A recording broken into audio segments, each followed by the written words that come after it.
Hi guys, welcome to the Watch Hobbyist channel. So today I've got something that's a little bit rare, a little bit controversial, and something pretty special, I think. So it's the Panerai Luminor 634, so 00634 or 634 reference, whatever you want to give it. It's basically a watch that is a special edition, it's a limited edition of 500 pieces worldwide. So it's generally sold only in the boutiques. And you'd be lucky to find one somewhere else, unless you sort of go aftermarket, you know, outside of the dealer network.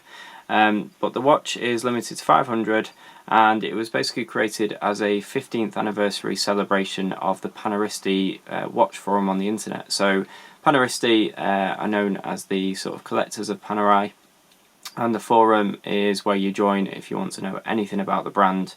So I myself am a member on there. It's a very knowledgeable place, a very friendly place. A lot of people meet up, but it seems to be mainly America. Unfortunately, the UK scene doesn't seem to be too big, where I could meet up with fellow Paneristis. But I love this brand. Panerai to me has been special for a long time.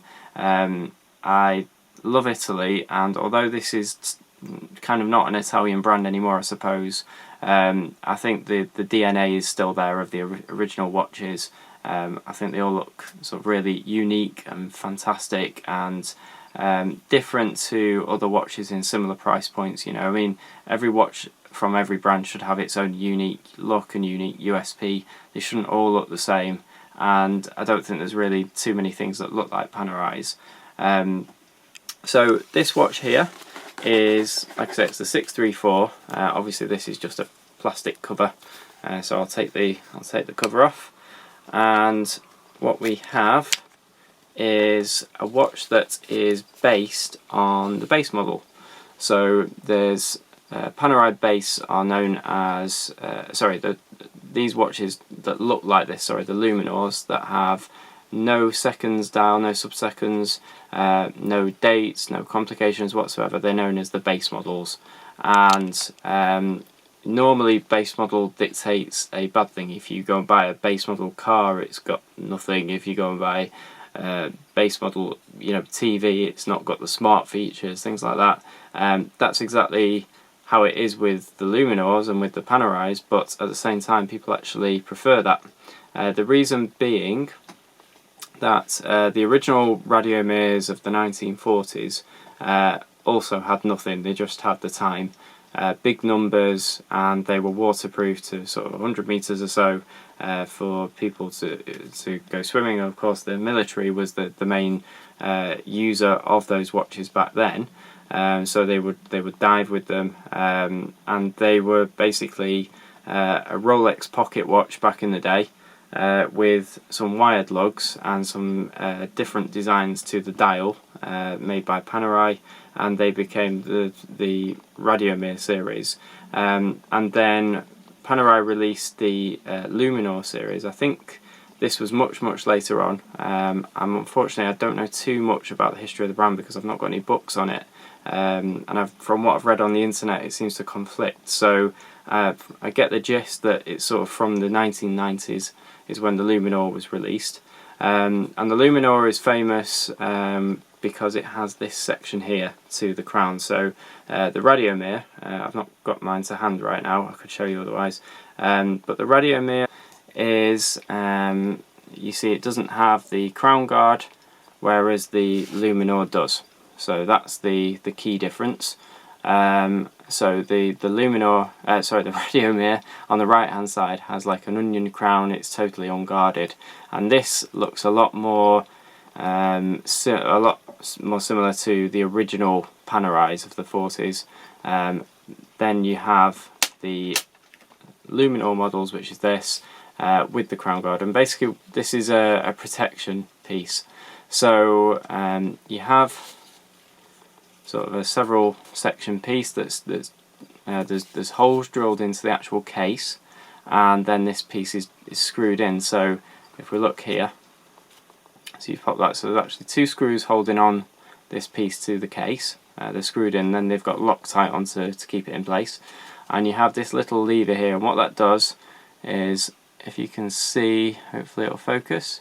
So it actually, can you just see where it pivots against the crown and it locks it in place? So very logical. I'm sure by looking at it you would have known that it does that anyway, but I might as well show you. And when you release it, you can then pull out the crown. So obviously with that you would set the time. You then push the crown back in. Now some people actually push the crown back in with that piece there, and it is a lot easier to do that.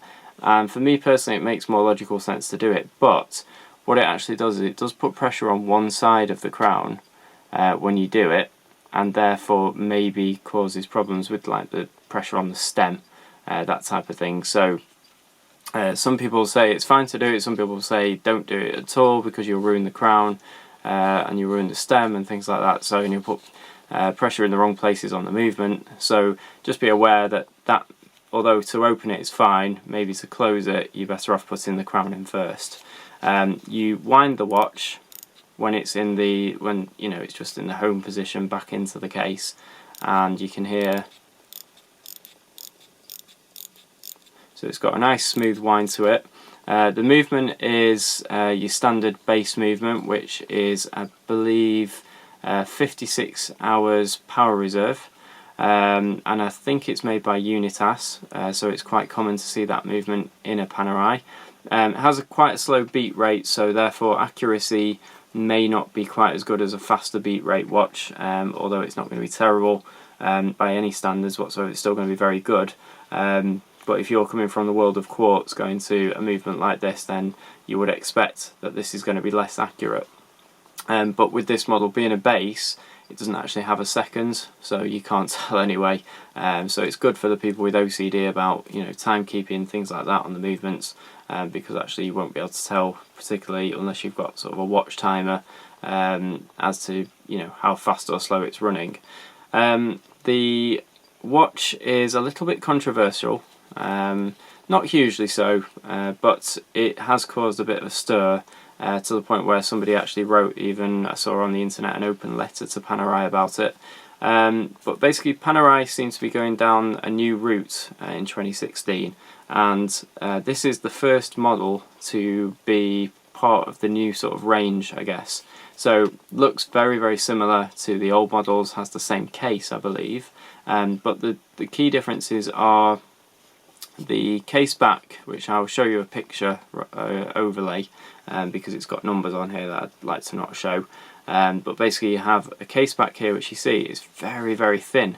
Now that has its pros and cons. The reason why it's thin is because unlike, for example, this watch here, which I'll show you, so unlike that watch, basically you have on that model there a screw down. It's also got sapphire case back as well, but you have a screw down case back. So the case back basically unscrews and screws back in. That helps with water resistance, and it's also more common to see on an expensive watch. What's less common to see on a very expensive watch such as this is a snapback, and that's what this is. So it's basically the watch is placed downwards, and the case back is actually pressed on to the case, so it fits very snugly and very securely, but it doesn't help with water resistance, and it is the type of thing that you see on cheaper watches, so I can understand the controversy of it. But one plus point, which I haven't seen mentioned, is that in my opinion it's a lot thinner, and because it's a lot thinner it seems to wear much, much better on the wrist. But I've only got a sort of under 7-inch wrist, and I tried this on, and then I tried the standard Luminor base model on, and found that this wore actually flatter against my wrist, and therefore the strap curves round a bit better. Just seems to fit that bit better, basically. So there is a plus point there to it. It's not the end of the world that it's a snapback. It's a shame it's not sapphire crystal, because it's always nice with Panerais to see the movement inside, but with this one you don't. The other controversial point is probably a bit more, maybe not perplexing, but a bit more prominent, because if you've had Panerais, or if if you've seen pictures of Panerais on the internet, you'll notice that very rarely do they have their original straps in place. So quite often you'll actually see that it's got some crazy bright blue strap, or generally brown leather straps, things like that. There's a lot of aftermarket companies that make thick leather straps from sort of ammo bags and very unique sort of bespoke type straps, and it's because that most of the time with Panerais it's very simple to change the strap. So for example, on the 000 base model, you would actually you have a one-piece bar that goes across. It's got a screw thread at one end and the screw head at the other end, and you just unscrew it. It's just a screw basically. Unscrew it, take it out, put the new strap in place, put the spring bar back in, or the screw bar back in, screw it back in tight, make sure it's secure, and you've changed your strap. Other Panerais, the 1950 models upwards, they have, or a lot of those have, a quick change strap system. So there's a little button underneath, and what you do is you push the button, you get like this tool that splits into two. You push the button with one part of the tool, push the bar through with the other part of the tool, and it pops the bar out. Put the new strap in place, put the bar back in, push it in, make sure it's secure again, and away you go. And it takes even less time probably to do it. So and there's no real risk of damaging the watch then, because there's no the tool involved is actually either composite or plastic, something like that. So really easy, and it's just part of the USP of the brand is change the straps. A bit like some IWCs, obviously they're all under Richmond. So they all have these similar sorts of systems going on. Cartier as well, they have a quick change on the Roadster, and I believe some other model now. But that's basically one of the things that I always liked about Panerais. Now this model starts a new trend for Panerai, and it's basically, I'll try and get it to focus. So if you see just where my finger is there's a little hole in the lug, and same again on these sides. And basically what you are expected to do now is pop a tool into there, pop out the spring bar, pull off the strap. It's a lot more involved because you're going to have to make sure the spring bar goes in at both ends.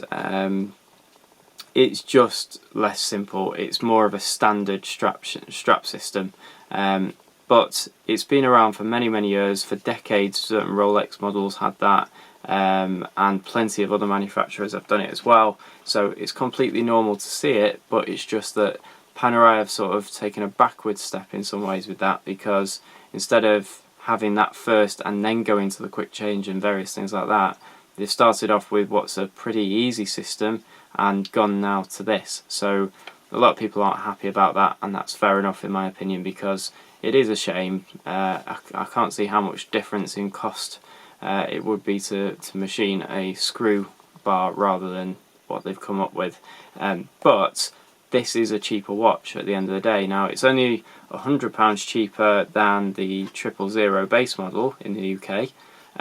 So £100 isn't a huge amount when you compare the price of the watch. It's obviously a lot of money, but not in terms of the total value. And this is a limited edition, so only 500, so much more exclusive. But you do perhaps think, feel like you may be getting a cheaper watch for your cheaper price. But I do think there's a reason for that. I think they've had to sort of, first of all, you've got a slowdown in the economy of Swiss watches. That's become apparent. Less watches are being sold, and therefore companies will maybe not cost cut, but they will do what they can to try and improve sales. And therefore, if they can bring the prices down somehow, and that's how they do it, then that's how they sell more watches. So it's just a business at the end of the day. But I think the key reason why they might have done it is because it separates the base models very much from the higher end. All these companies now, Omega, Rolex, Panerai, everybody's trying to get into the higher end market. They've been trying it for the past few years more than ever, really trying to sort of branch away from other brands. I mean, Tag Heuer tried it and they don't seem to have succeeded so much, and they've now started bringing out cheaper watches as well. So every company is welcome to try it, obviously, but it doesn't always work. I hope it works for Panerai, I really do, because I love this brand and I just want it to go from strength to strength. But they, you know, this is what their tactics are. But what it does is it separates this base model from, say, the next one up, which would be the base model with 8-day movement. Okay, this has only got a 56 power reserve, so just over 2 days. And you know, so it helps with that. And it you know, you need that separate product line. So you need the base model, then you need the next one up, which is either the base 8-day or the 1950 models or the 1940 models. They're in a similar price point. And then you have the next ones up, which are much more expensive. You have all the gold ones and things like that. So it gives the product line perhaps a bit more versatility to it and a bit more separation. And it, you know, watches at the lower price point will just bring new people to the brand, is I'm guessing what they're expecting. So it makes sense in some ways, but in other ways, going from the traditional Panerai sort of lugs and things like that, you know, with the spring bars and with the screw bars, you know, that just seems like a bit of a cheap shot, but not something to get too worked up about. But it does have its pros and cons, everything does. But, you know, that's only those two parts that are controversial. The watch itself, to me, looks fantastic. You have this bright blue Panerai logo, which is different to the 000 logo because that's in white on that. I think in blue it really stands out and looks fantastic. And they've just, I don't know, they've nailed the blue. The blue itself, the colour is just exactly as you would want it. It somehow blends really well with these tobacco sort of numerals, the Arabics, and the hands. You've got a closed 6 and a closed 9. Unusual for Panerai, they usually have sort of an open section to where the you know, the part of the number meets the rest of it. But again, just another thing to sort of make this watch stand out and become collectible. You know, I don't think there's anything wrong with that, because I think this, of all the collectible pieces that I've seen from Panerai in recent years, I think this actually could be the most. I'm not saying that just because I've got one here.